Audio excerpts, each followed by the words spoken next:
ready to get started? Can you hear me okay? No. No. Can you hear me now?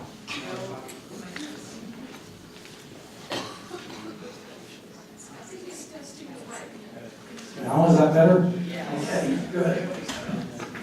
Well, I'm glad to see such a good turnout for this event. Welcome to the first event in the International Career Pathways Series. My name is Bill Knowlting. I work at the International Center where we assist students in going abroad for study abroad or internships abroad or postgraduate opportunities such as Peace Corps. And we have a Peace Corps office as part of our center. Maybe just by coincidence, several of our speakers tonight started their global careers in the Peace Corps. But let me start by asking you all some questions. So how many of you are undergraduates? And then of that number, how many of you are seniors? Okay. And graduate students or professional students? That's a pretty good number too. Good. And how many of you have already been abroad, say to study or to work? Wow. And how many of you would still like to do that? Okay. And then last but not least, how many of you would like a longer term international career? Excellent. Well, so what I wanted to try to set this framework, I wanted to try to set a little framework for this series by sketching out just really generally the difference between working abroad in other countries and international or global careers. So I'll talk about a few kind of ideas or misconceptions that people have about international work, and then opportunities, so myths and opportunities, if you will.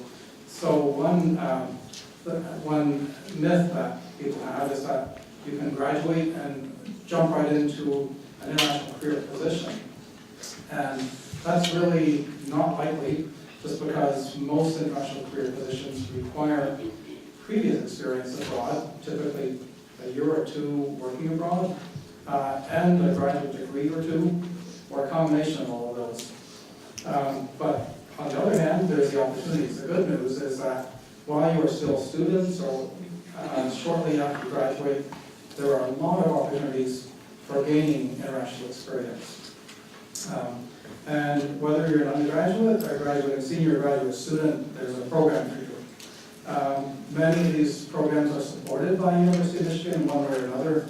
Either they're administered here or there's a lot of funding available to go abroad. In fact, about 1,200 students here participate in research internships or volunteering or work abroad each year, and 2,000 students study abroad. So work abroad programs, and I mention programs because these are programs like Peace Corps or a lot of shorter term study and internship programs. These are designed to help you gain international experience. But they're designed to be short term, or in the Peace Corps, in the case of the Peace Corps, 2 years will be about the longest of these programs. Whereas most international career track positions are strangely enough not based abroad, even though they will want you to have experience working abroad as an entry-level credential in a sense. So if you're a U.S. citizen, your global career will end up being based back here in the U.S., maybe with some short-term trips abroad for consulting and all that. Or if you're from another country, then your home country would be your home base for a global career. And what we'll be hearing tonight is the stories of two mid-career professionals, and then several students at different points in their student careers. And you can see there are many bios on your agenda there. Just a few other myths. One idea is that you could just go to another country and land there and look for a job and you'd be fine. In fact, every country wants to protect its borders from people who want to work because they fear that the foreigner could take the job of a citizen. So every country will require special work permits to allow you to work there legally. If you go and try working without such a permit, Britain or the United Kingdom is the most notorious case.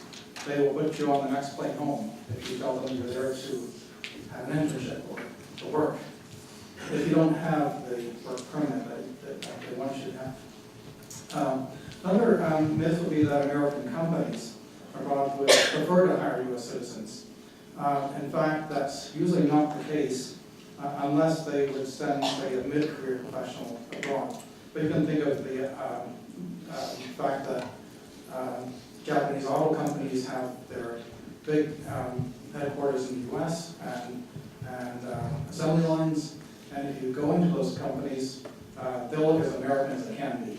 They don't want to have Japanese people running their American branches, and that's just as true for American companies abroad. One other myth that is the idea that you could make more money abroad than in the U.S., and usually that would not be the case. There might be a few exceptions in some of the wealthier countries, notably Japan, for a recent graduate to teach English, but usually you'll be able to make more money here in this country. And then lastly, I suppose, the idea that companies are looking for employees who have international experience. And in a recent study, about 2/3 of the employers said that was in fact the case, and that they especially value work experience, such as an internship. But at the same time, you would have to make that case. You would have to talk about your experience in a way that makes sense to the employer and would meet the employer's needs and interests. So, having said that, you all would have gotten the International Career Pathway sheet, and I just wanted to point out a few sessions here. These are a combination of practical sessions, such as the second one, International Internships for Undergrads. There's a graduate student strategies. There's 2 sessions about the State Department for internships and careers. And there's a very good one on funding for internships and research abroad. So there are the sort of more practical sessions, and then there are other sessions that focus on a particular career track, like environmental careers, engineering careers, careers in global health, and information would be the other one. And that's where you can hear from mid-career professionals and get some ideas from them in terms of how they got to where they are today. So that's enough, and we can start to hear from our expert presenters. The first of whom is Ted London, and Ted London is a senior research fellow at the William Davidson Institute and on the faculty at the Law School of Business here. And at the WDI, the William Davidson Institute, he directs the Face of the Pyramid Initiative. This is a program that champions innovative ways of thinking about more inclusive forms of capitalism. And at the Law School, he offers courses to graduate students and executives on the opportunities and challenges in developing new business models to serve base of the pyramid markets. So, Ted London.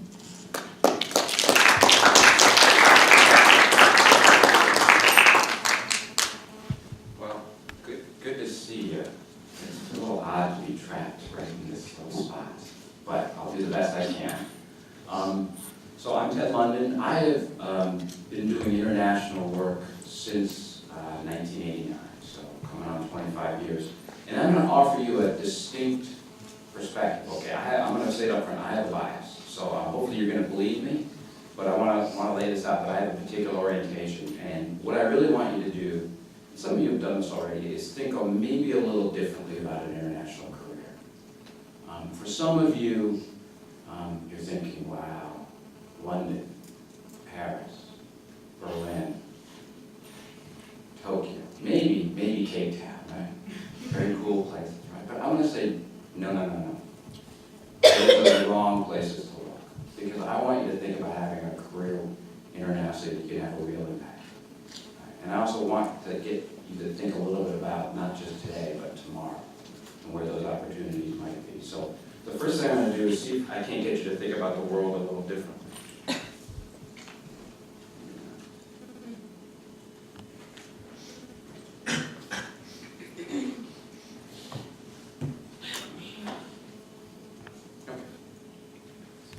So think of the map of the world, okay?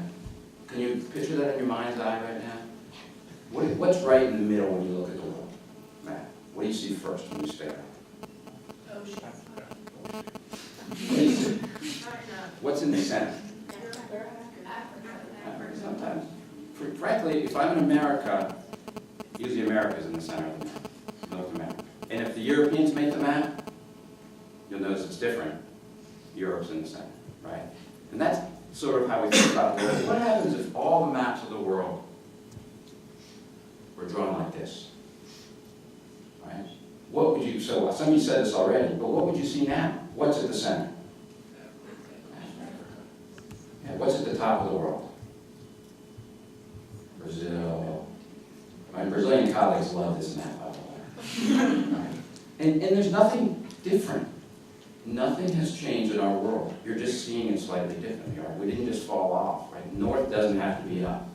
So what I want you to do is think about the world in a much different way. And sort of in your minds, I say, okay, where are the opportunities? And frankly, I think the biggest opportunities are emerging markets in the developing world. And I also believe that's the place where you can have the biggest impact in your careers. You can talk to Cheryl up there. She's done work in Rwanda and very many cool places. So she's an old colleague. So think about that, and then think about your place in the world, okay, and how you see the world. So this is a global pyramid. How many people are on this planet right now? About 7.1 billion, give or take. No one knows exactly, right? So if you look at this, and you sort of think about yourself, I don't know that I have a pointer, or I do it, but if you could sort of start at the bottom, I'm just going to kind of go up. Tell me where I should stop, where you think you are in the global pyramid, okay? Where do you think you are in the global pyramid? So in terms of your income, are you kind of down here, across the entire globe, 7.1 billion people. You know, I know you guys are students, so you're thinking about how much income, I got some debt. Right about here, maybe? No. Higher? Doesn't work as well without a pointer, I must admit. Keep going. Did I go up above the first line there? Yeah. Did some say yes? What about above the second line? Yes. What about at the right tippity top of that pyramid? Okay. I'll do this without the mic. Hopefully you can hear me. You guys are at the absolute top of the economic pyramid. Right? In the global economic pyramid. You're, I would say, all 1%ers in the global pyramid. And what that means more than anything else is you are part of the vast, vast, vast, vast minority of the world. Most people in the world do not have money like you, they don't transact like you, they don't eat like you, they don't live like you. And if you want an international career and you don't understand the majority of the world, what kind of a career is that? Right? Now again, I'm biased, right? But I think if you really want to think about international, where the action's going to be, it's going to be in emerging markets, developing world, where most of the 7 billion people in the world live. So I'll just give you a sense of one way of thinking about the world using this.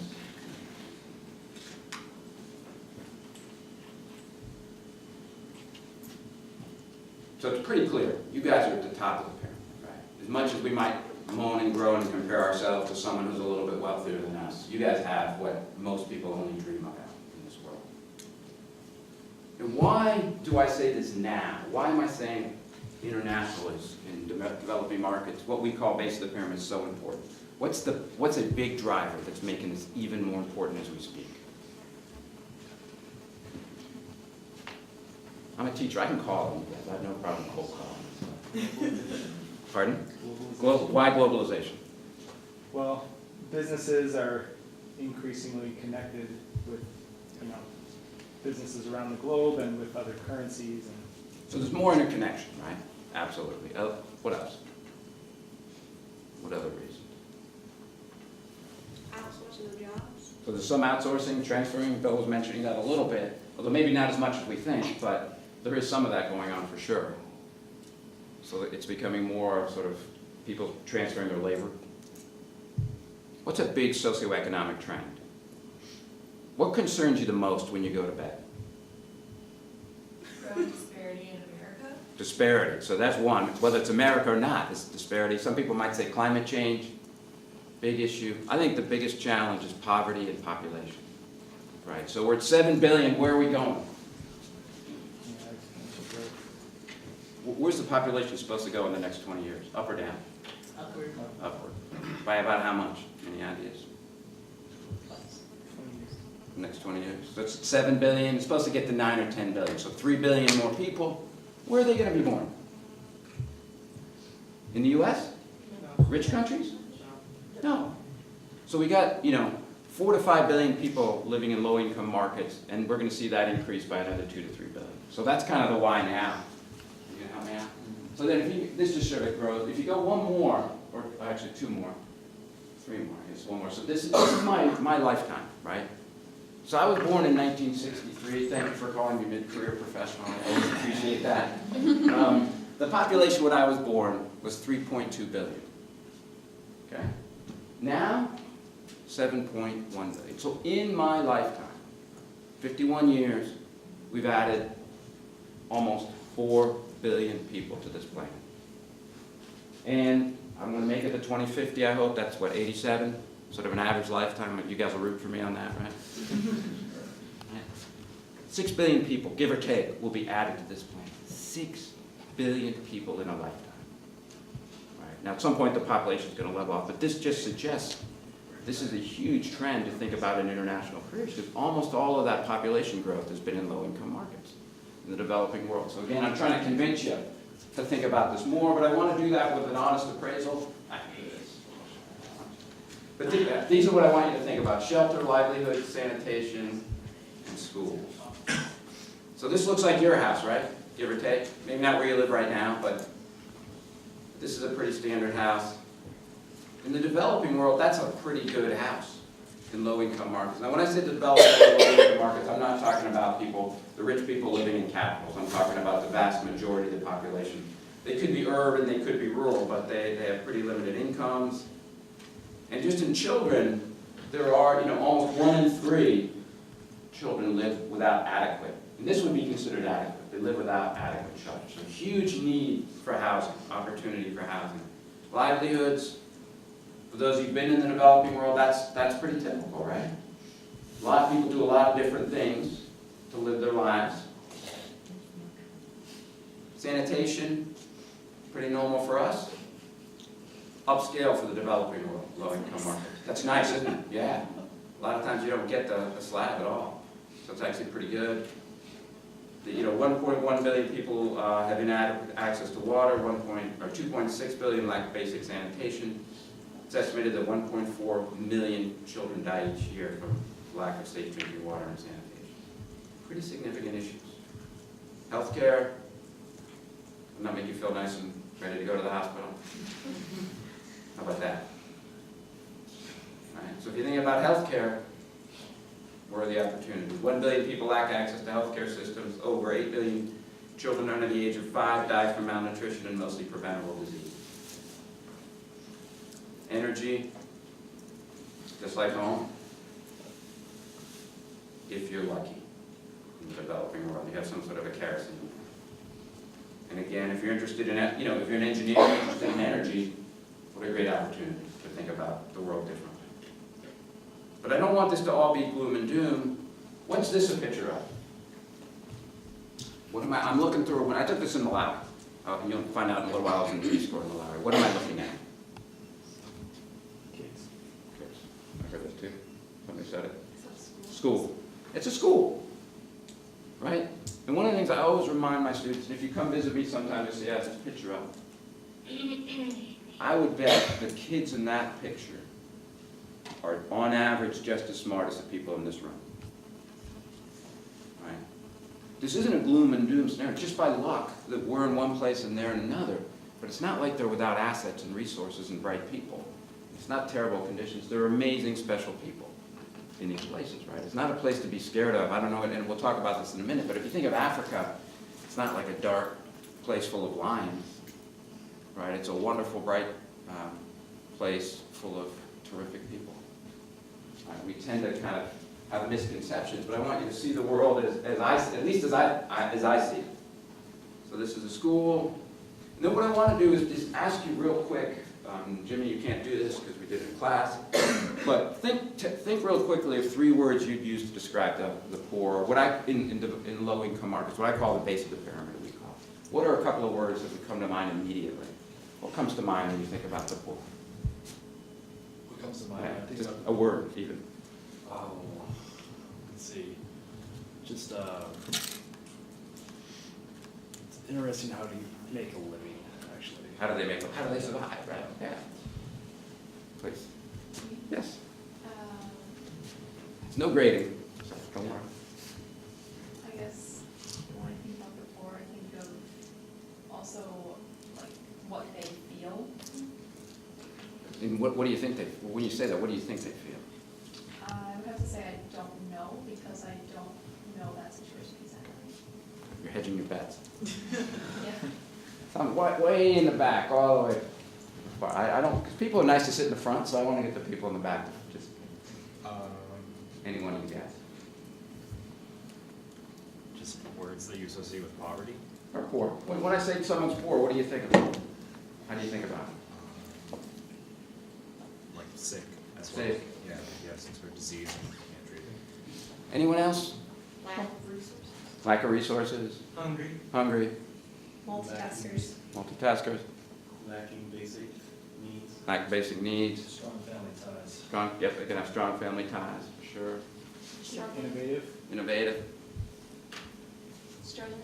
Struggling. And a lot of times, and you guys are good at this, a lot of times we tend to think about what the poor lack, what they don't have. And that means we want to go help them. Right? That's sort of the natural thing. And that means we know best.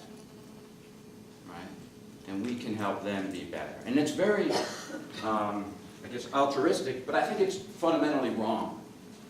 I think what you want to do is think about them as colleagues, partners, and advisors.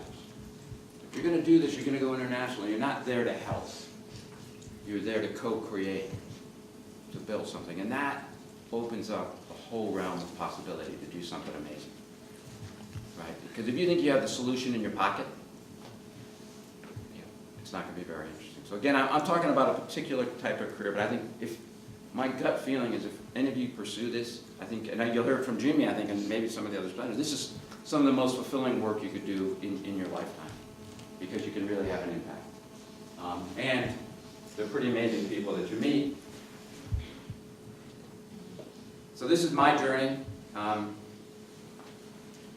went to Lehigh University. How many are engineers? I was a mechanical engineer. I went to work for GM, and I didn't like it. I gotta admit that. So I went and got an MBA, and then I went and did what most MBAs do, which was I became a consultant, a senior consultant. I did what's called business valuation, and I didn't like it. And then I went to the Peace Corps. And when I say I didn't like it, it wasn't that I didn't like the day-to-day, but I didn't like where it was taking me. I did not want to be working on the behind-the-dash stuff for automobiles all my life. I didn't want to do business valuations all my life. I went to the Peace Corps in 1989. I went to Malawi. And I know that we have a great Peace Corps office here, right? Which is pretty amazing. So if you're thinking of a way in, Peace Corps is a pretty amazing thing to do. It's not like a default last option. They have some pretty high standards, but it's a great way to get experience. I had an MBA, I did business development. Then I sort of continued on the international side, and I worked, you saw that picture earlier, that was from Indonesia, and I ran a joint venture for McCormick and Spices, and then I worked for Conservation International. I was their enterprise director for Asia Pacific. Then I went to school, I went to Carolina. I'm always happy to talk basketball, by the way, Michigan notwithstanding. And now I've been here the last 9 years at the William Davidson Institute in Ross. I've been lucky enough to go to more than 80 countries, having lived for a while in a number of them. And there are people that have had more international careers than me, but this was my journey. And one of the things I've always focused on is linking. I'm a business guy, but I think about how do you link enterprise activities with social performance?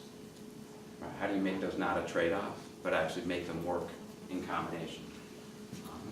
And for me, I found it to be extraordinarily rewarding and positive, both in terms of what I'm doing and the reactions I get from it. And this is just my last couple of slides, just to remind you that there's a lot of things that need fixing, but I really believe in the power of one. Right? Sometimes we see the problems as really daunting, but if you want to have an amazing career, again, I'm biased, and you could actually have an impact. Right? So think about it. Going forward. So I stop here and I say, are there any questions?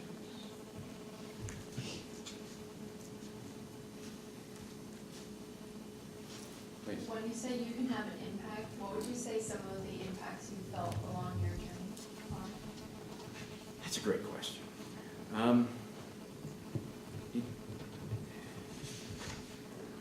It feels like the work we're doing or I'm doing is making a difference in people's lives.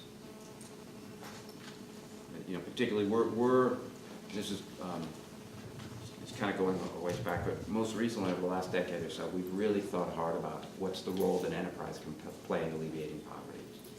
And not just by me, but myself and other folks. We've really seen a huge growth in people thinking about business to address social issues. And that's very rewarding, and I played a small piece in that, so I think that's really neat. That's only going to go further and further. So. So you said a lot of people go out thinking that they need help. How do you get out of that stereotype? By trying not to be a hero. Right. It's really easy to think I know it all and I'm going to save the world and everyone's going to love me. It's a lot more to go with some humility. See, I have a set of skills. My colleagues on the ground have a set of skills, and together we can create something that neither of us could alone. Also, that stereotype, I'm assuming, for the people at that location will kind of have that environment too, or do you not face that? I mean, do you run into colleagues who may not have the most productive view on the developing world? Yes. I was more talking about the people too as well. What about that? Do they have that stereotype in mind about the people that come there, like you or others? People are pretty smart, right? So, and this is being a little facetious over the top, but a lot of people see development organizations as people that give away stuff. So they're going to do, kind of do it, whatever you say, so that they can be sure to get the stuff you're going to give them. So people kind of play into the roles that you give them, and what you got to do is get past that. So it's not that they're like that, but they see something common. If I say yes, I give you T-shirts and stuff. Well, yeah, sure, sounds great. Let me have the T-shirt and the food and the whatever, hostess thing for you. So, I mean, part of it is just like you think. You need to have a deep understanding and a deep conversation. And sometimes because this community looks different, and I don't mean skin color, but I mean culture, the way they live, you feel like they're so far away that it's hard to connect. All those pictures I showed you, but they're not. But it's just a matter of really spending time and learning and being open to learning.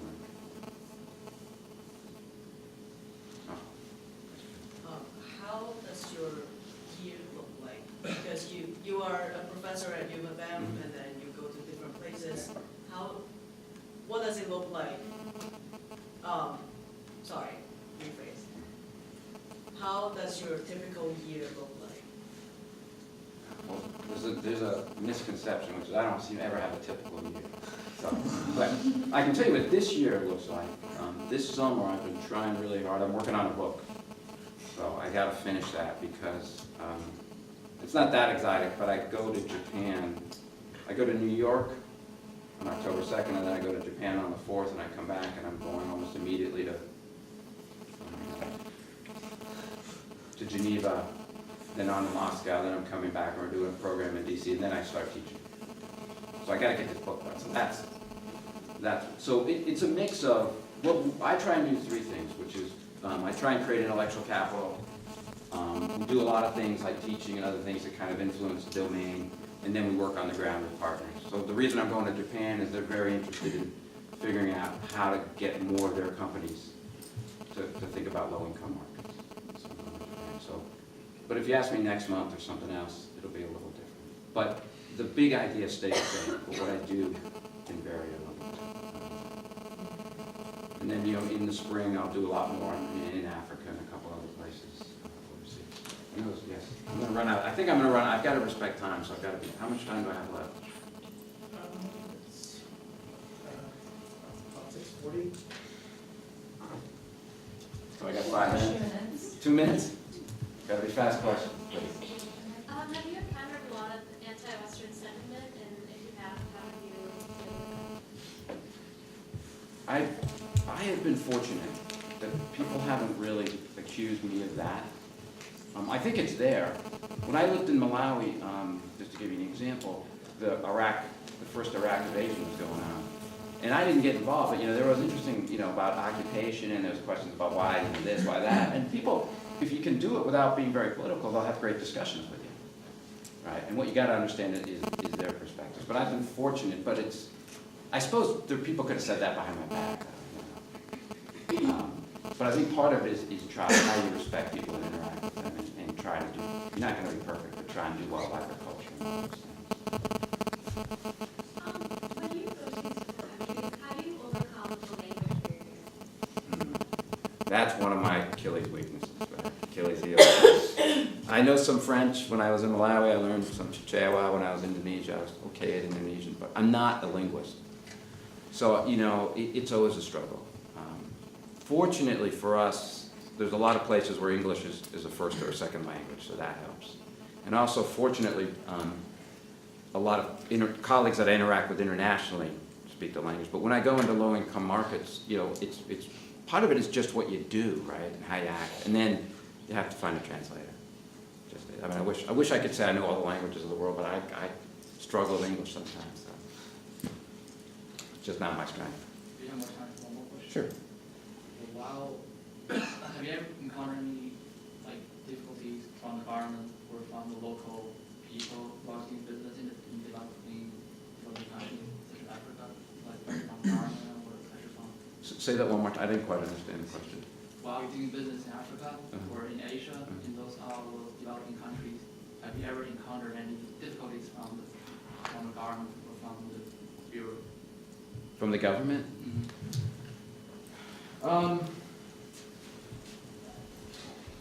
No, I haven't gone to jail yet. No, generally there's nothing nefarious about what we're trying to do. So people are relatively supportive of these ideas. So no, I've been fortunate so much. But we're not. When we're out there, we're not making a high. I'm not in the middle of a protest with a sign. We try and work, with individuals. So you could run afoul, but I've been fortunate not to have had that problem. I can take one more, or am I done? One more.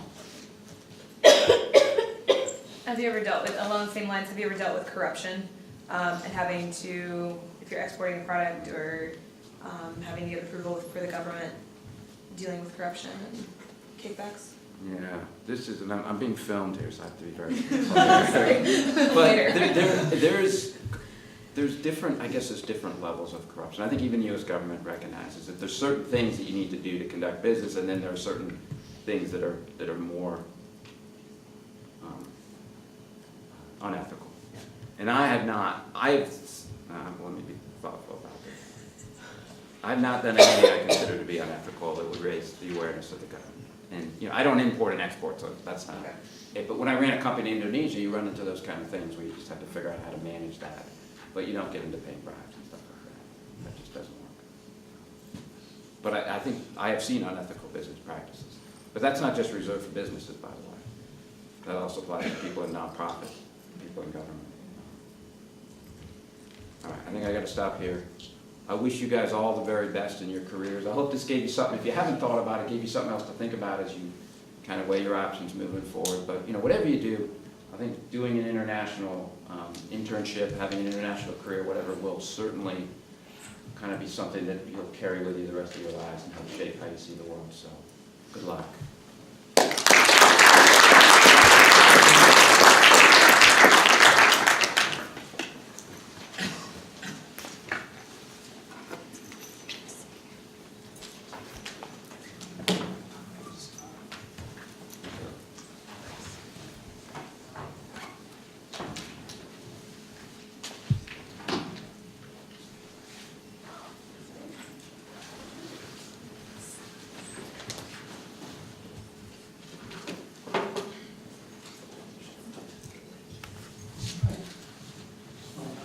That was a great introduction. Our second mid-career professional is Kim Cohen, who basically is in charge of health and safety for the University of Michigan when students and employees go abroad. And so her work directly benefits any of you who are looking into going abroad. Kim, Thank you, Bill. Hi, everyone. My name is Kim Coyne, and I work in the Office of the Provost.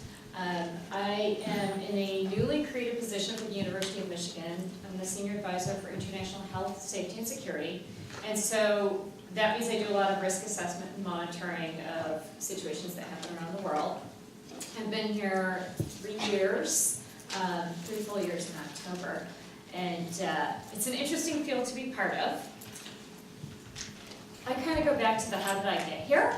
And as Ted London was just telling me that oftentimes when we work in the developing world, we see things differently. I am a returned Peace Corps volunteer. I did my Peace Corps service in Paraguay in South America. And I did not set out on a traditional career path. I kind of meandered along the way, shall we say. And so I will say that sometimes you might find yourself in unique situations. You might find yourself stuck somewhere or on some different kind of a transportation system. So just kind of wanted to share a little different perspective that, you know, some of you might be thinking of doing international careers in Europe, Australia, the developing world, and that's great. Others of you might be thinking of doing careers and following paths that take you into the developing world. And you'll find that sometimes the situation there is a little bit different than what you're used to at home. And that's very common and normal for everybody there, but you'll find yourself adjusting to a whole new way of doing things. You will also find that you will make a lot of very strong friendships. You'll find new family, and you will think of these people as your family. This is my host family. The top picture was when I served as a volunteer. That was in 1995. And I was fortunate enough to go back to visit in 99 and meet up with my family again and see how things had changed and how they'd grown and progressed and everything. And that's something that if you start down this path, you will find that it's going to be a lot of fun to return to a place and reconnect with people that you've established really close relationships with. It's a different type of a situation than the friendships that you form here in the United States. You will find when you travel overseas, you feel much more vulnerable, even though you might not have anticipated that in advance. And you are much more dependent on the local community when you travel, even if you are a very independent person. And that was one thing for me. I've always been this very strong, independent person. I can do it myself. I'm gonna. And when you end up in a new country, especially if you're not familiar with the language, because there were questions in here about the language and everything, you might have some language experience, you might not have any, but you find that you are very dependent on the local community and your new coworkers, your new family and friends for their assistance in helping you learn how to navigate the culture. I'm going to talk a little bit more as far as how my path ended up here. As I said, took kind of that non-traditional career path. I went to college, I did a very short-term study abroad program in Mexico. It was a 1-month language and cultural experience, which I thought was great. I really enjoyed it.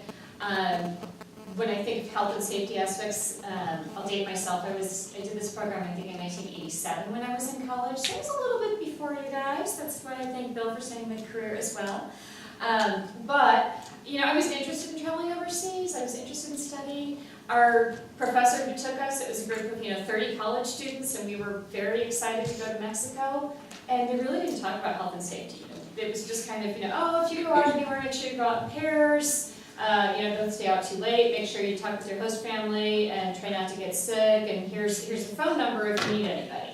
And remember, 1980s, this is way before cell phones and everything. And so that was kind of it when we did health and safety. And there wasn't that much thought about it.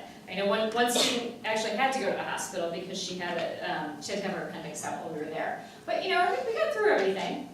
When I finished my college experience, I did some personal travel. I worked 2 jobs so that I could save money and travel. And I found that I was saving money so I could spend time overseas, and working 2 jobs was a lot to have that experience and everything. And so I finally kind of looked at how can I make a difference and how can I actually find a way to live overseas for a longer time period and experience another country and another culture. And that was what led me to Peace Corps. People make different choices. Some people choose to teach English overseas, other people choose to work with different types of volunteer organizations for shorter term experiences. I ended up serving in the Peace Corps in Paraguay. I absolutely loved the experience. As Bill mentioned, it's a 2-year service. I ended up serving 4 years. I didn't get the 2-year message, I think, so I really enjoyed it. I stayed because I had an opportunity to work on a pilot project.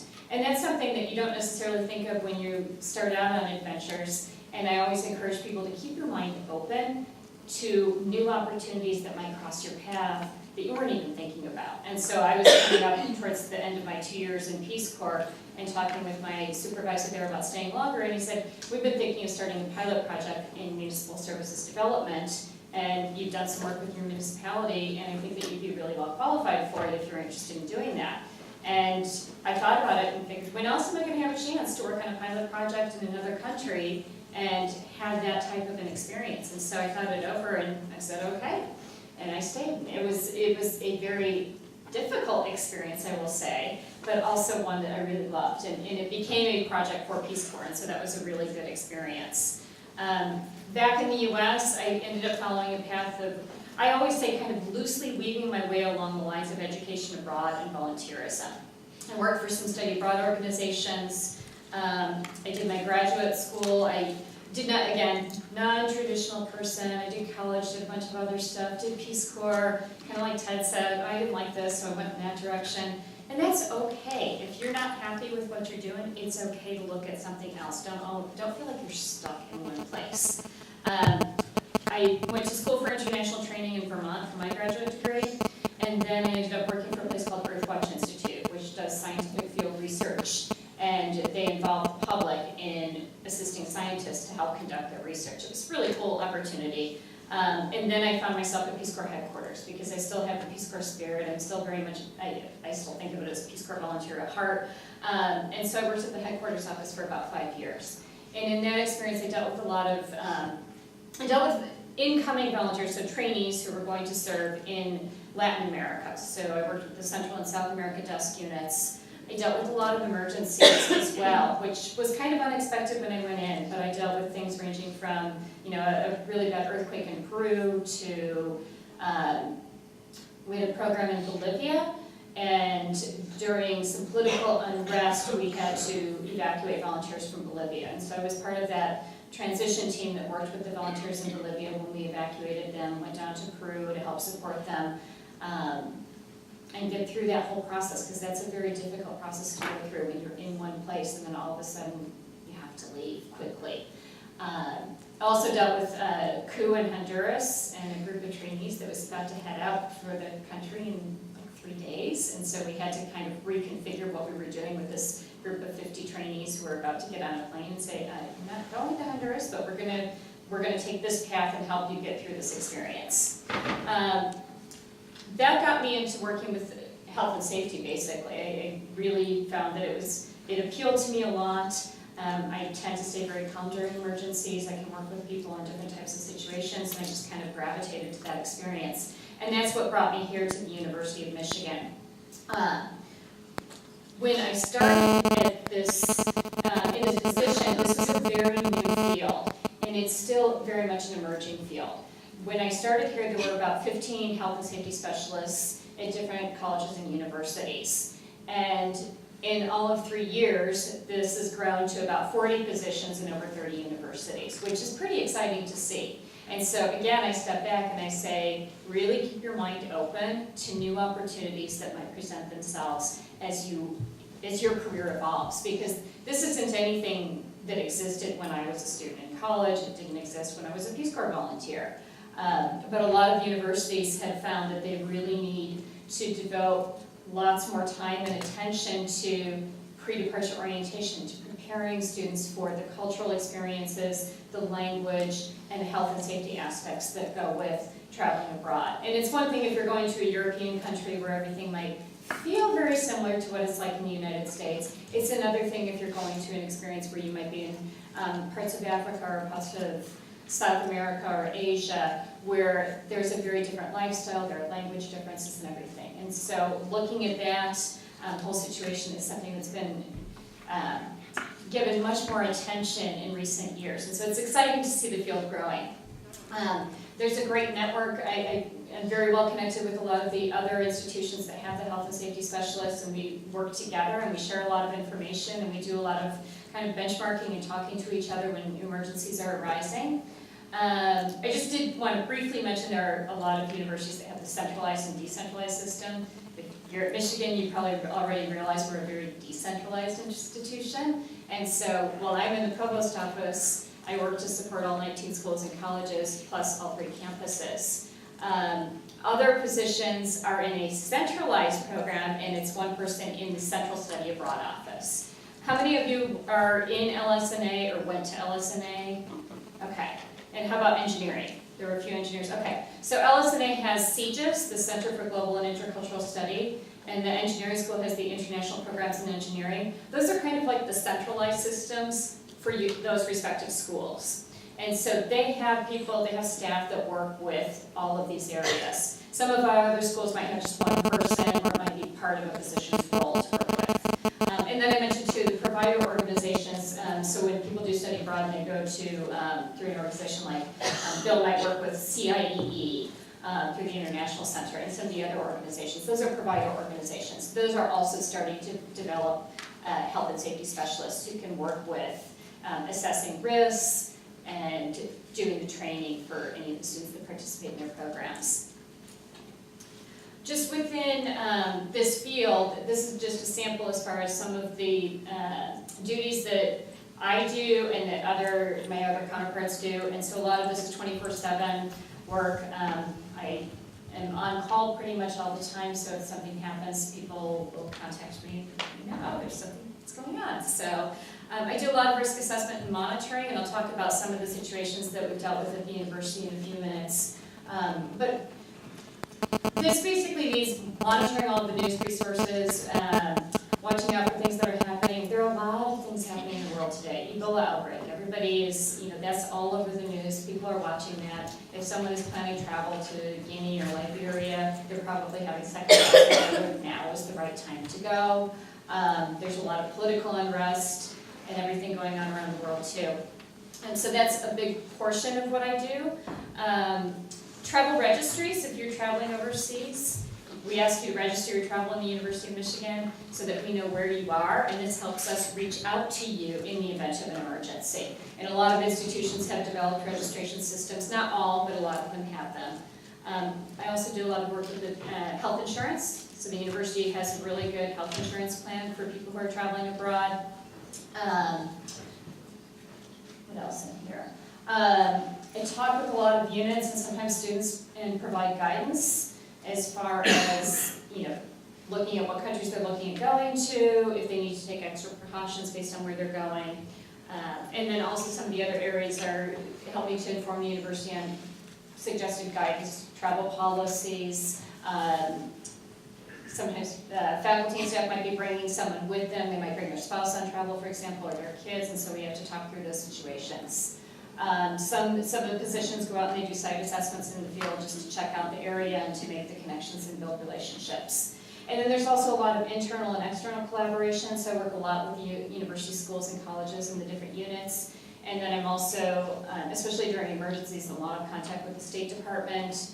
OSAC is the Overseas Security Advisory Council. It's part of diplomatic security, and they provide a lot of support to colleges and universities as well as other industries when there are emergencies happening. And then some of the educational institutions like NAFSA and the Forum on Education Abroad.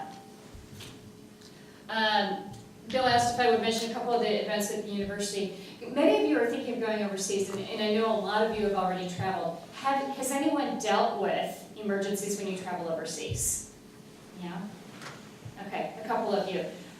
What are some of the types of emergencies you think of when you're, whether for your own experience or when you're thinking of people who are traveling overseas? Give me an example or two. Medical. Medical emergency, absolutely. Political issues, definitely, yes. Yes? When the volcano went off in Iceland, some friends got trapped because the plane wouldn't take off in this ash. Right, yeah. Other situations? Theft, loss of documents. Absolutely. Loss of passport, loss of credit card, wallet stolen. There's another hand in the back there. More like travel problems, so in Kenya when the international airport burned. Yes. Yeah, that was kind of bad. Yeah. Yeah. Any of those kinds of things can happen. And with any from this side of the room? Okay. So those are the types of situations that we work with on a regular basis. So just kind of looking at the timeline, the most recent was monitoring everything with the Israel and Gaza conflict, which is still, has kind of been on that roller coaster, as we know, over time. Heats up, calms down, heats up, calms down. And so a lot of what I do is reach out to travelers. So we had quite a few students, faculty, and staff that were traveling. Some people just on vacation, other people that were there for study and internships and everything. So reaching out to them to see if they needed assistance. We actually brought back 4 students during that period because we worked with their school and everything and just determined that based on where they were at, it was best for them to return home at this time. But we always have a dialogue, the university with our insurance company and with the school and everything to talk about the best routes to do that. Thailand had a coup recently. It was a pretty normal coup for Thailand.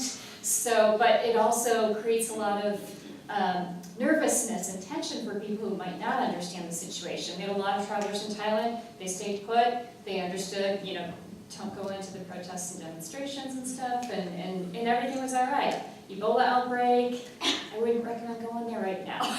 It's, and that's something we've been monitoring since the springtime. And I've worked with a number of schools. One school had a program that was going to go to one of the affected countries in the early spring. They made the decision not to go because they were going to be really close to one of the impacted areas. And that was even before the CDC had issued alerts about it. But they knew that they were going to an area of the country that was going to be really close to the outbreak. And they just felt, this is a little too close for comfort for everybody. Let's postpone this. And they went to a different country instead. They were able to put something together pretty quickly. So the students still had that great opportunity to go to Africa, but they just didn't go where they were originally planning to, which is a good decision to make. Ukraine has had a lot of unrest as well. Kenya, you mentioned the airport. The Westgate Mall attack was another major frightening situation. And we had a number of travelers in Kenya at the time, we often do. And then Egypt unrest in June and July. We also evacuated, I think it was 9 students during the political unrest in Egypt at the time. But we really work closely with everyone. We try to work with the students as they're overseas, as well as their respective schools, just to coordinate efforts and find out, are you doing okay? What are you seeing? The more we talk with people who have the connection on the ground with our partner institutions, the better picture that we have. Because as you have traveled before, many of you know that the news media sometimes might overinflate the situation, and it might look a lot scarier than it is. I know that from my own experience being on the ground in Paraguay, and I would call home once a month because we didn't have cell phones. So I would actually go into the Capitol and make a phone call. My mother would ask me, "Are you okay? We heard about this, that, or the other thing." I'm like, "I don't know what you're talking about," because I was in the rural area in the middle of nowhere and completely unaffected by it. But your family back home won't know exactly where you are in relation to what's happening. So I always encourage people to stay in touch with your family and let them know that, yes, that earthquake happened, but it's on the other side of the country, or yeah, I felt the tremors and I'm totally fine, Mom, or I'm not. And let us know. I just kind of want to wrap this up with, what I do at the University of Michigan is a new field, and that's really exciting in many ways, but there are a lot of unique opportunities related to health and safety field. So U.S. government and a lot of other governments have positions that monitor the security environment overseas. So you'll see embassies have a regional security officer. Large embassies will have a number of staff that work for the regional security office. And they work with their local contacts and they monitor the security environment. A lot of their information feeds into the State Department travel warning system, as well as just to security messages that might be sent out to say that there's been an increase in robberies or in express kidnappings or whatever the situation happens to be in trying to inform Americans who might be traveling. A number of NGOs, as well as development organizations, faith-based organizations, have positions that actually do monitor the health and safety climate within the country that they're doing work. And then I also just wanted to mention the airlines and hotels. For obvious reasons, they're traveling, airlines going all sorts of different countries, and the hotel industry as a whole, they often have a lot of positions that are specifically dedicated to safety and security and monitoring health situations in different countries. And so, if you're interested in this field, or if you're interested just in traveling and going to parts of the world that might be a bit more unique, shall we say, I'm always happy to help to provide some guidance and input on that. But I think we're going to hold questions until the end. Okay, if there are any questions, happy to answer now, but I'll be sticking around too, so I'm happy to take some later as well. But if there are questions, happy to address anyone. Yes? How would you support yourself financially if you were to work for us, did you know? Yes, because they don't necessarily pay as well, do they? It really depends. I think as Ted London mentioned too, with the disparity in income, a lot of times you'll find that if you work overseas, the cost of living is a lot less. And so a lot of it might depend on what you're doing, where you're working. And NGOs their salary scale will vary completely. So some organizations might pay a pretty decent salary. They might provide housing, they might provide you with a vehicle. Others, it's a very basic living allowance. But you'll often find that it is sufficient. It's something you would need to negotiate with them, and I would also, if you're looking at doing something like that, you'd want to talk with the company about it, with the NGO about it. I also often look at the expat blogs. There's a lot of information you can learn online from expats who live in the country. Doesn't matter what country they're from, they're expats living in the country that you're going to. When I was in Peace Corps, my stipend, again, this is 1995, but it's not necessarily all that different. My stipend was around $220 a month, and I was able to save money, which was a surprise, but that covered my rent, that covered my bus ticket into the Capitol once a month, food, clothing, just basics of life. And Peace Corps covers your insurance and everything else, but it's a lot less expensive in a lot of countries overseas. Now, if you're going to Europe or Australia or a more developed country or Japan, your costs are going to be higher, but most likely your income will be a little bit higher to balance that out. Others, yes? As Ted London mentioned, for a lot of these careers you need some graduate degree or professional degree. Now that you've gone through it, I guess what are the positives and what would you have changed about when you did grad school? Maybe straight from undergrad or a little bit later in your career? Oh, I love that. It's interesting because I did my bachelor's degree and then just worked in administration for a couple of years and did not do my master's degree right away. I had no idea what I wanted to do in my life. And I didn't want to go straight into graduate school right after college. And so for me, actually, though, I would say waiting was beneficial.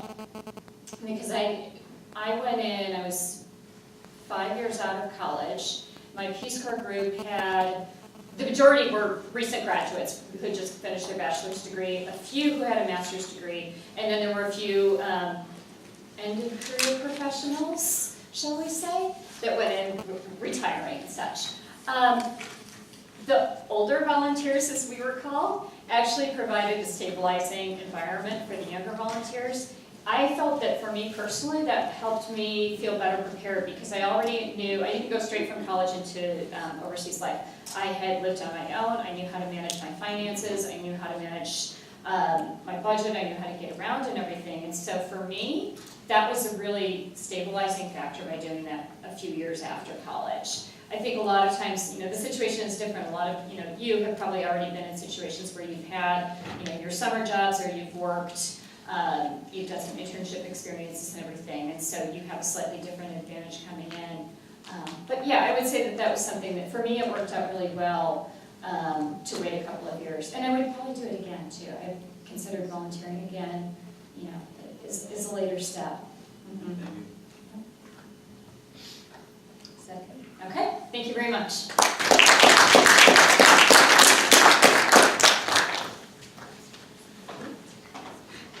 Thanks so much, Kim. So the other three speakers we have are currently students, and the theme here is how soon should you start planning towards a global career, and it's not too soon to start. But I thought we could start with Jimmy Schneiderman, who is in a dual degree program, and his career goal is international development policy and advocacy. So, Jimmy.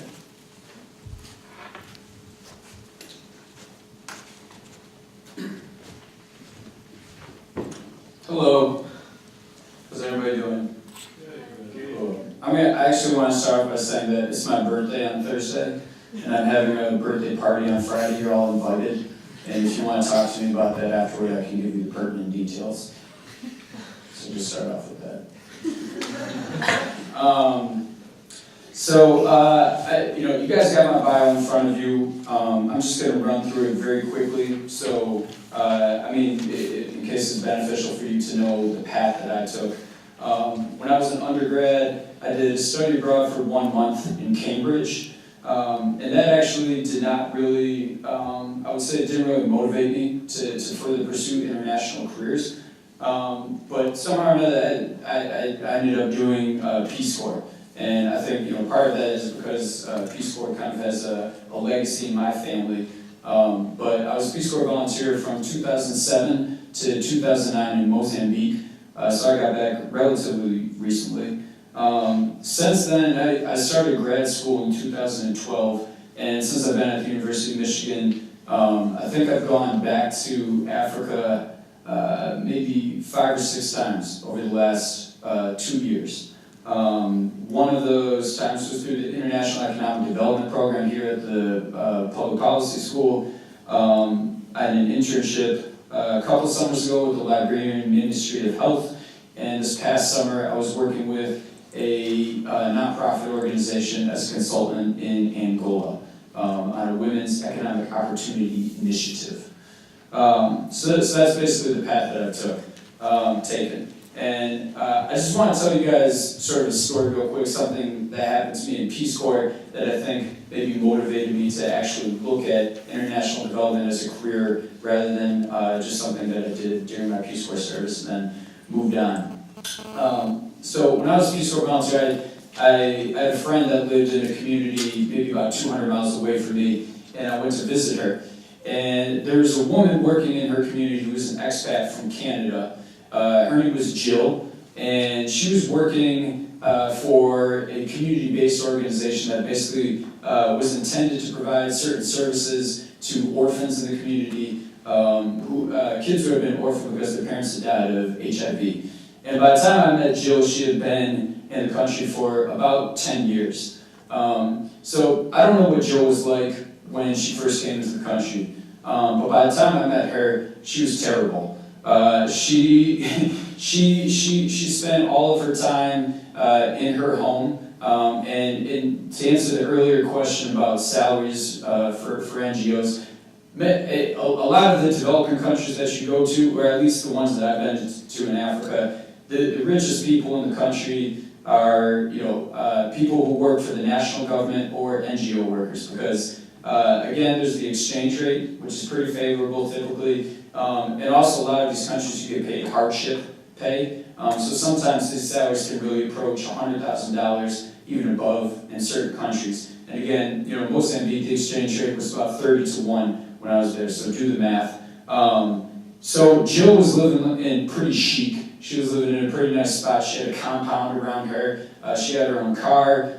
Inside her compound, she had all the luxuries that she could hope to have in the United States. television, internet, blah blah blah. Cable, all these kinds of things. Jill barely came out of her compound.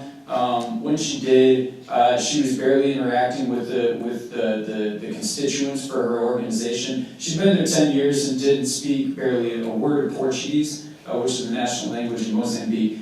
And I don't tell this story to really rag on Jill or pass judgment, though, I am passing judgment, she was terrible. But I think, looking at that situation, you see that here's a woman who has been in this country for 10 years, and every single year, whichever entity it was that was funding her organization was upping their commitment. They were, whatever data or feedback that Jill was providing them was satisfying them, and they were continuing to fund this thing. So, I looked at that situation and I thought, this is really unfortunate. This is really unfortunate that somebody who is clearly highly ineffectual is getting money from whichever government it is to do international development work. And I think that, it's a symptom of a lot of things. International development as a field, I think, is relatively new. It's been around for, maybe a few decades now. in its current form. And so I wanted to tell that story to you guys who are, potentially thinking about these careers, that, the purpose being that you guys got to come in. You guys got to come in as qualified individuals, as driven individuals who are going to get things done, because we got to weed out people like Jill, quite frankly. I mean, right now, it's not like becoming a doctor or a lawyer. You don't have to take the bar to, get in the field of international development. You don't have to take, whatever the bar equivalent for the medical field is against the field of international development. You have a wide range of people, which is one of the things that makes international development, I think, a very interesting field. You have people from diverse backgrounds, diverse, educational pursuits. But on the other hand, you get a fair amount of people in there who do not belong. So the more it's just true. So the more qualified people that we can get in there, the better. The more that we can monitor and evaluate the programs that we are doing in this field, the better we can find out what is working, what is not. If something's not working, we stop, we move on, we try something else, but we don't keep putting money into the same kinds of things, because that's when the American taxpayer looks at where their money is going and thinks that, all the governments abroad are corrupt, and, what's happening with our tax dollars and all this kind of stuff. And of course, in some instances, yes, it's true, there's corruption, but in a lot of instances, it's the person who is implementing is just not being effective for various reasons. By the way, I want to have a conversation with you guys, so if you got comments or anything like that, just shout them out, we can talk. So that's one point that I wanted to sort of lead off with, and maybe it's not like the feel-good kind of thing that I'm supposed to be saying, but I think that's one thing to think about. A couple reasons why I think you should consider, beyond that, should consider a career in international development specifically. You get early opportunities. When I was a Peace Corps volunteer, I managed a project by myself, essentially that was a $100,000 project, and this was straight out of undergrad. I had a liberal arts degree, had no proven skills, no reputation. It was probably inappropriate of them to trust me with that amount of money. But I think I did good things with it. And there are lots of instances of people who are working in emerging markets, young people, creative people, driven people, who, if you have good ideas and you're willing to follow through on them, you get chances. You get chances that just quite frankly you're not going to get if you're in the United States. So that's one thing. The other thing, I don't want to discount the feeling of magic that probably a lot of you have about a career abroad. I was trying to think, before this panel, I was trying to think of the feelings, remember some of the feelings that I had when I was considering going abroad for the first time. And there's that, there's that feeling of magic, right? Like, I'm going to be living abroad, anything could happen. I'm going to have so many pictures to put on my Facebook account. It's going to be awesome. I'll change my profile picture. People are going to poke me. Can you still poke on Facebook? Yeah, so people will poke you. I think that's something that though it's not necessarily the most sustainable emotion to keep you abroad, because at some point if you're living abroad, it's not going to be living abroad. You're just going to be living there, right? If it's past a certain point. But I do think that that's a great emotion to kind of harness at this point. I mean, some of the most amazing experiences in my life have happened in the last 10 years since I've been traveling abroad. I climbed a volcano in Cape Verde. I fell in love with a woman in Sao Tome. I was deported to Angola. I have a second mother in Mozambique. Okay, so these are just like some of the things that you can engage in in a career abroad.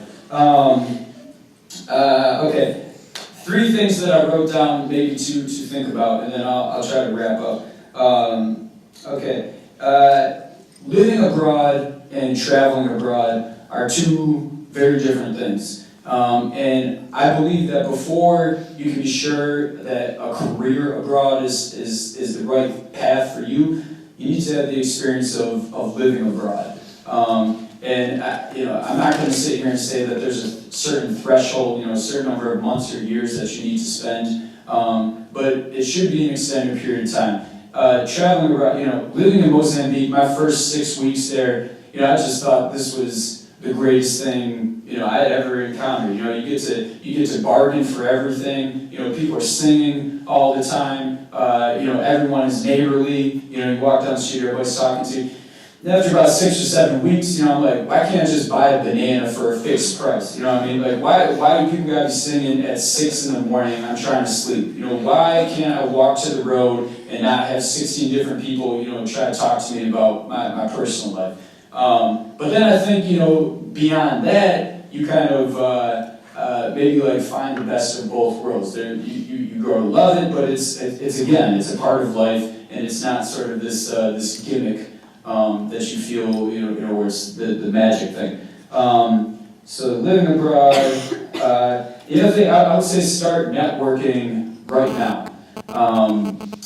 Ted London is a great person. There's some other people here who have people abroad. The last 2 jobs that I've gotten, the one in Angola this last summer and the one in Liberia the summer before that, where I didn't go through a formal application process. I had to fill out an application, but I was essentially chosen before they even made it an open application process because I had contacts with the people who were doing the hiring.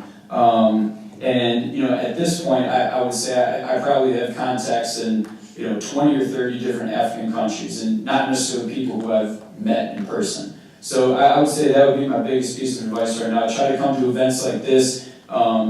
African Student Association, for example, you meet people there who live there, have friends that live in different countries. They'll be able to help you out. There are tons of events around campus if you just show up, even just social events where you'll be able to meet people and form some connections.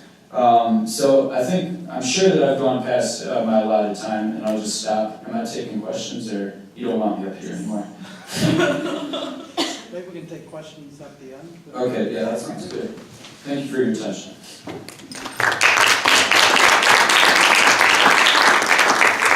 Thanks so much, Jimmy. And now Brenda DeBercy is just starting at the Ford School here, but even as beginning graduate student, she already has her career goals pretty well defined. So Brenda.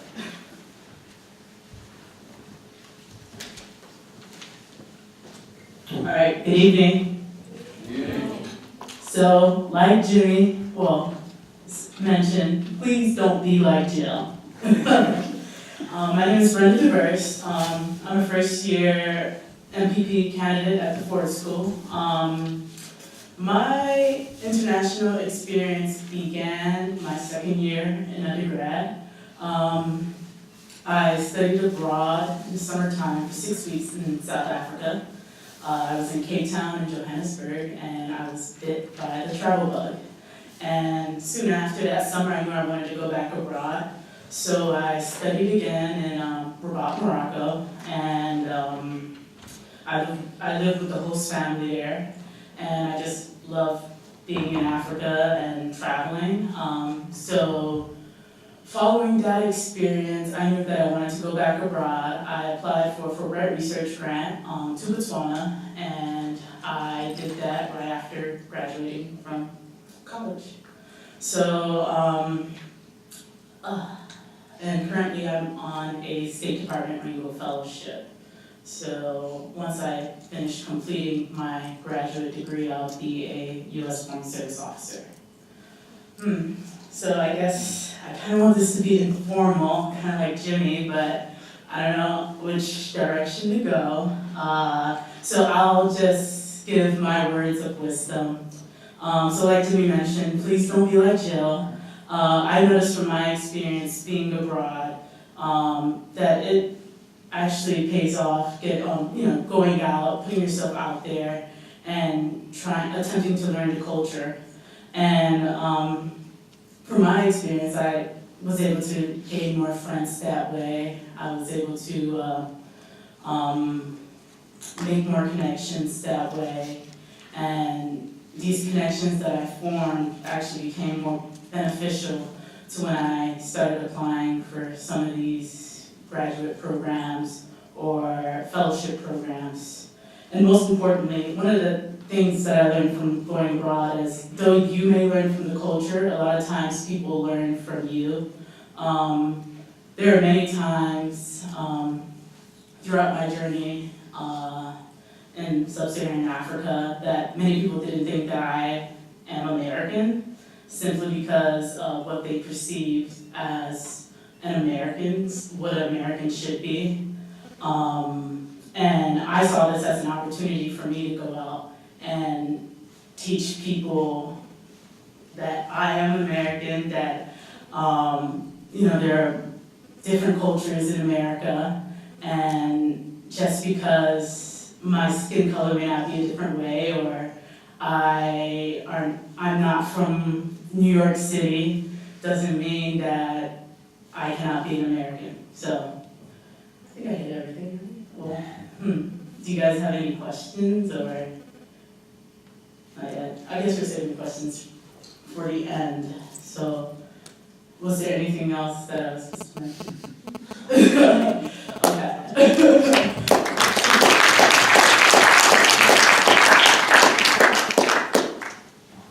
And last but certainly not least, Sarah Cunningham, who is a senior, and she had never been abroad and went to India on an intensive language program. Hi guys, so I'm a senior in LSA and I'm studying molecular biology and anthropology. And I joined the Michigan International Internship and Service Program my sophomore year because I had never been abroad, my family had never been abroad. And I knew that I was interested in traveling, but I didn't know how to go about it. And I found a lot of opportunities through this program. You should definitely check it out if you're an undergrad interested in going abroad. And I found this scholarship through the U.S. State Department. It's the Critical Languages Scholarship Program, and it's an intensive language learning program. And sort of on a whim, my freshman year, I decided to study Urdu as my foreign language requirement. And so I thought, well, I might as well learn more and figure out the culture, because I knew I was interested in an international career, and I wanted to see if studying Urdu was, worth it, I guess. If I wanted to keep continuing that and keep moving towards India as maybe a potential place to work in the future. And so I did the CLS program, and they were a great help with filling out visas or planning the logistics of planes and car rides from airports and things that I really never planned on, or getting vaccines and things like that. So it's really awesome to go with a program that kind of sets those things up for you, especially if you don't have experience. And then while I was there, I lived with a host family, and that was really the best part of my trip. I had the most incredible family. We still talk all the time on Skype and message each other. I'd say I learned the most from just living with a host family than I learned in the 6 hours a day I spent in the classroom. And what I learned most is that you have to sort of put yourself in a situation where you don't really have a lot of contact with people from home. So I could Skype my family, but it was, a 13.5, hour time difference. So you really had to plan it. So I was really on my own, and you kind of realize what sort of values are important and what you want to do with your life. Because before I was sort of playing with the idea of journalism as a career, or public health as a career, or some sort of science research as a career, and I realized that public health and international public health was what I really wanted to do, partly because I went to the doctor and he told me that I was sick because I ate chocolate, and I was like, that's not real. But I realized that, public health is something that is something where I could maybe make an impact. And so that really changed my career goals. I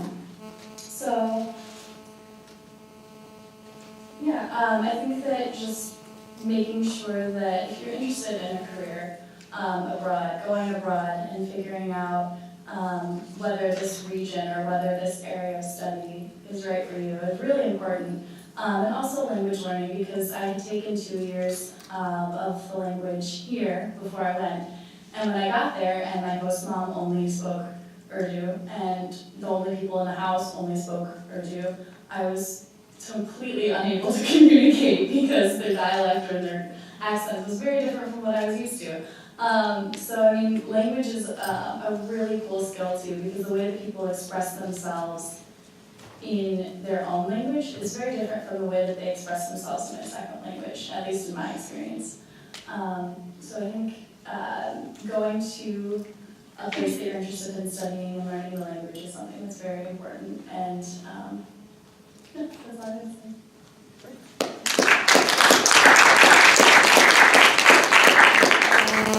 Well, we're just about out of time, but I thought all the speakers could come up and take questions from you as a group. And how about a hand for this great panel?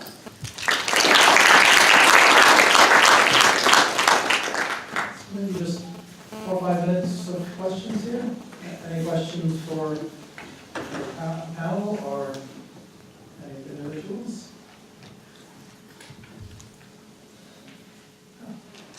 What is your read on the likelihood of somebody that doesn't have a lot of foreign work experience, overseas work experience, getting an entry-level job in another country?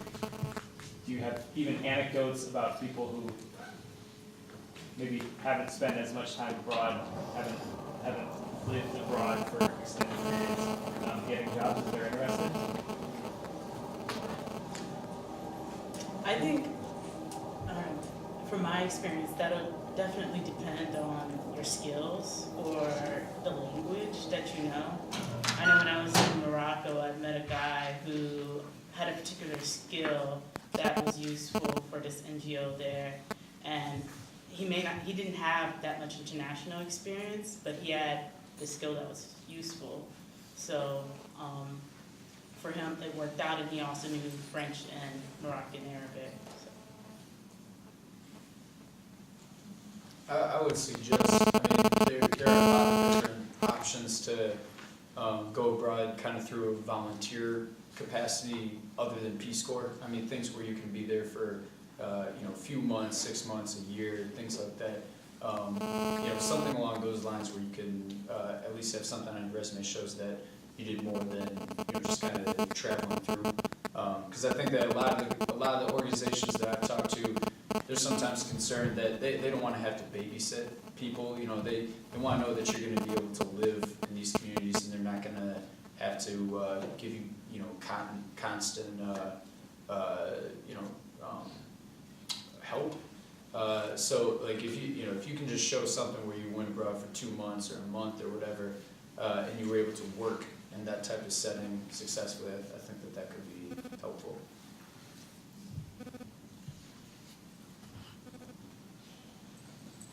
Any other questions for our panelists? Yes.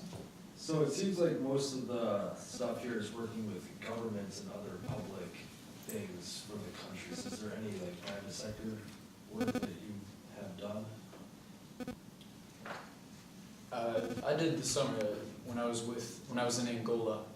We were conducting business and personal finance trainings with female small business owners. So you could call them small-time entrepreneurs. But in terms of companies, I haven't. Was there a follow-up question there? No, there was no follow-up. Okay. I was just wondering. I will add, there are opportunities out there too. A lot of times we think of government opportunities as a way, joining foreign service, for example, and other opportunities like that. But there are, if you start looking into the field of education, international education and international careers, you'll find there are opportunities to go. It just depends on what you're looking at doing. You can teach English overseas too, and that's something where you don't necessarily have a lot of experience living overseas, but you certainly have your English language skills. And so, if you're looking for a way in, that's one opportunity. But there are definitely a lot of local organizations. I think of the Peace Corps volunteers. Peace Corps volunteers work with the local organizations in the community. It depends on the sector that they're in, but they are often very connected with small local organizations. Finding a job with a small local organization probably isn't going to be as easy. nor would it pay very much, alluding to the question over there. But again, when you're in another country like that, your salary needs are not going to be the same as they are back in the United States.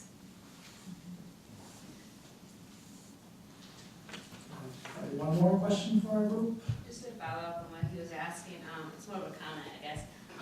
You want to kind of look around what's available at idealist.org, and it'll let you kind of see what jobs that are available in the private sector, and kind of see what the compensation wages is available as well. Great. I think we'll call it an evening, and if you would like to talk with our presenters individually, come on down. Thanks for your attention.